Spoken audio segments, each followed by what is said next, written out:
the massive cost and practical nightmares of reparations. Welcome back to another episode of Spin Cycle America, where we have a discussion about what is going on in the world today. I tell you about the facts on both sides of the aisle. I'm your host, Todd. Today we're continuing our discussion about reparations, good or bad. Hey everyone, welcome to today 2 of our series on reparations debate. If you missed yesterday's video, we covered, I should say, how most white Americans today descend from post 1865 immigrants with no ties to slavery, and how hundreds of thousands of Union soldiers, mostly white, died in the Civil War to help end collective racial guilt. Payments don't add up.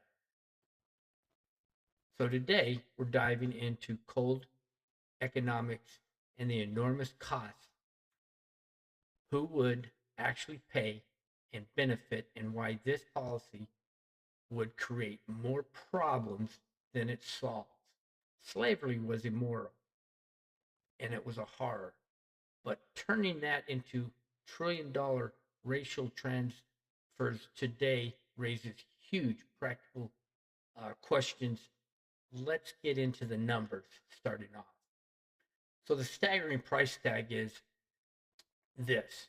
Estimates of federal reparations for slavery and subsequent discrimination vary widely, reflecting the scale and proposed compensation. Economist, I should say, pronounce that word right. Economist William Darity and others estimate close to closing the black and white wealth gap or compensating for slavery could cost anywhere between 10 to 12 trillion dollars nationally, or even higher in some models. That's thousands of dollars per current taxpayer. And when I say current taxpayers, I'm talking if you pay taxes, that's coming out of your pocket. So let that thing sink in for just a minute. Let that sink in. If you pay taxes, that's coming out of your pocket, regardless of your race, color, creed, nationality, whatever. You let that sink in for a minute.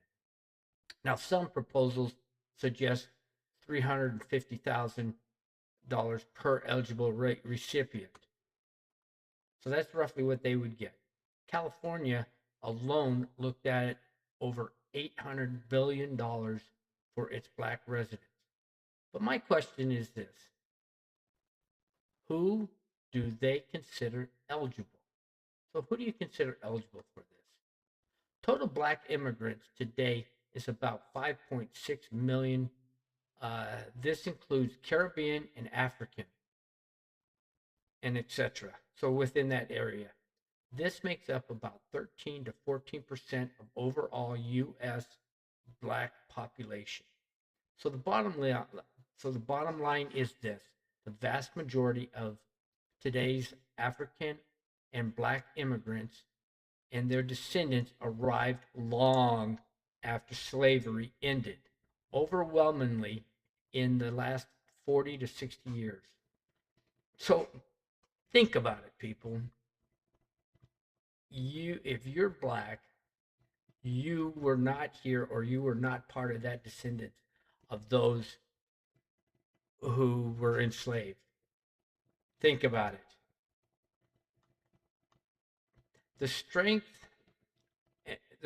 in the argument that millions of current black Americans and their families have no direct ancestral tie to the U.S. chattel of slavery, just like many white, Asian, and Hispanic taxpayers.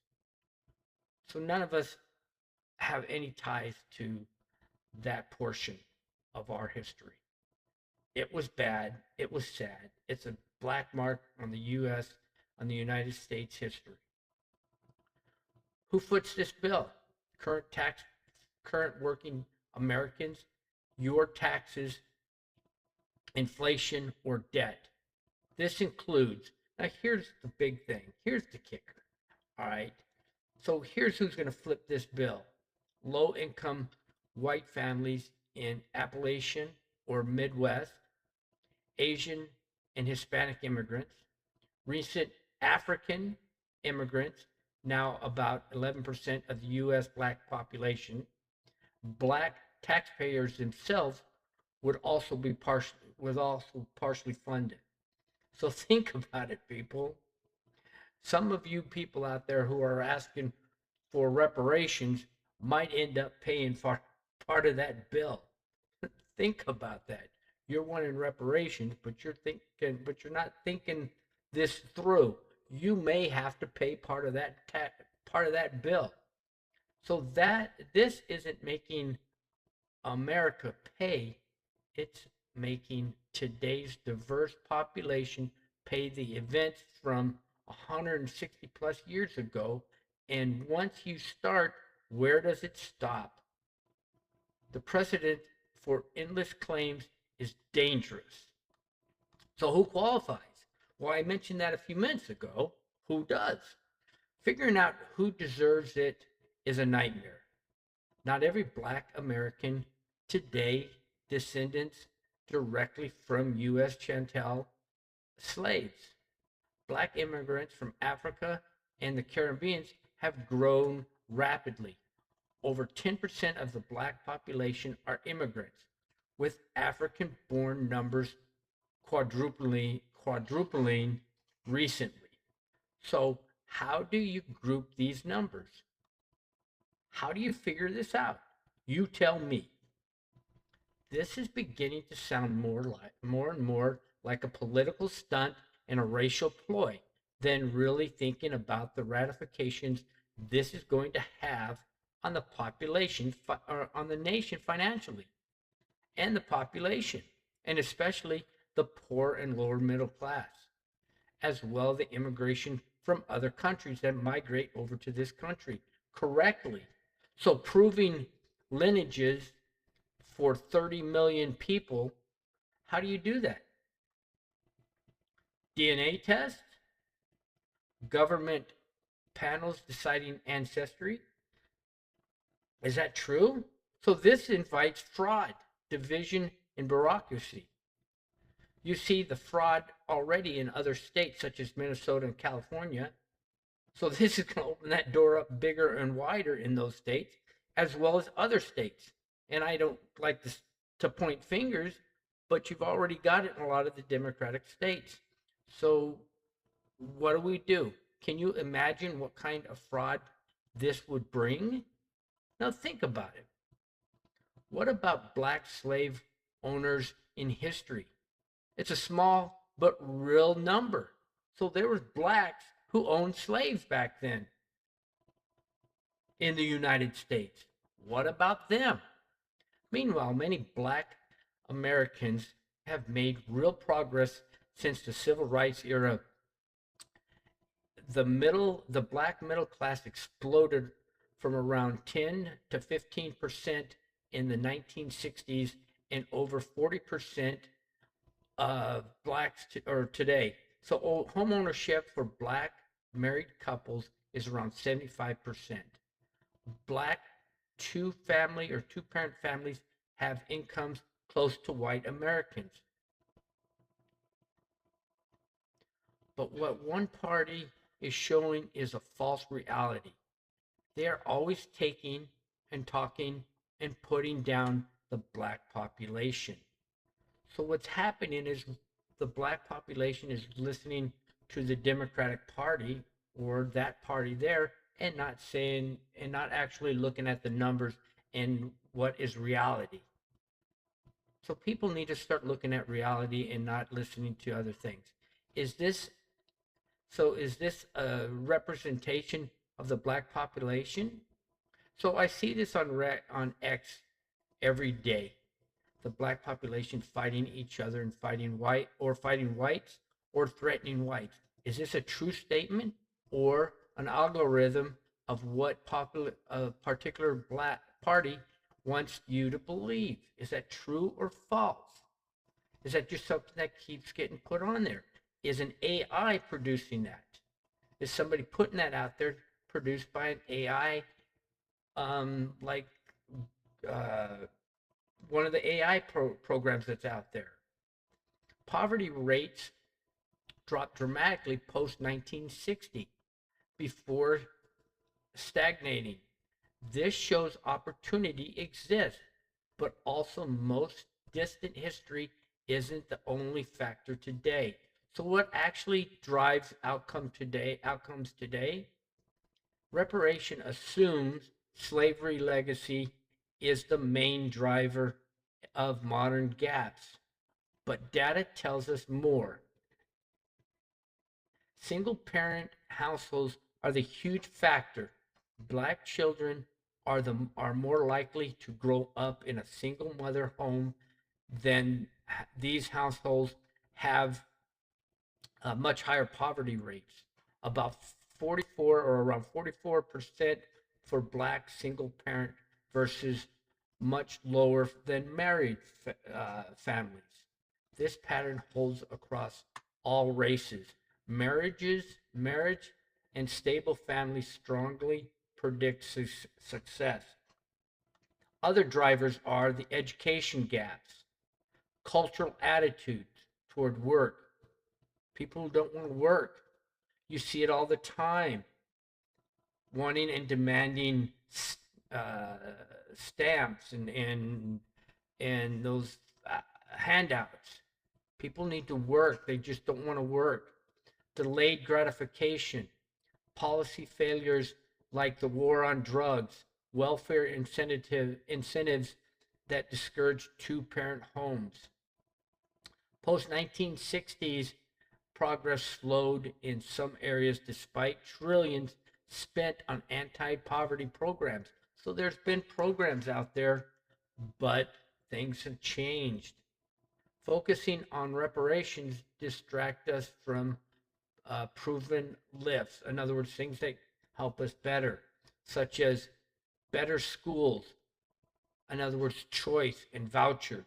School choice is one of the best things that's going to help improve education for all races, reducing family breakdown, criminal justice reform that actually cuts crime and grow pro-growth economics. A rising tide lifts all boats. Black unemployment and incomes hit records in strong economies. So lessons from other reparation attempts. So let me tell you a little bit about other places and other attempts that tried to do reparations.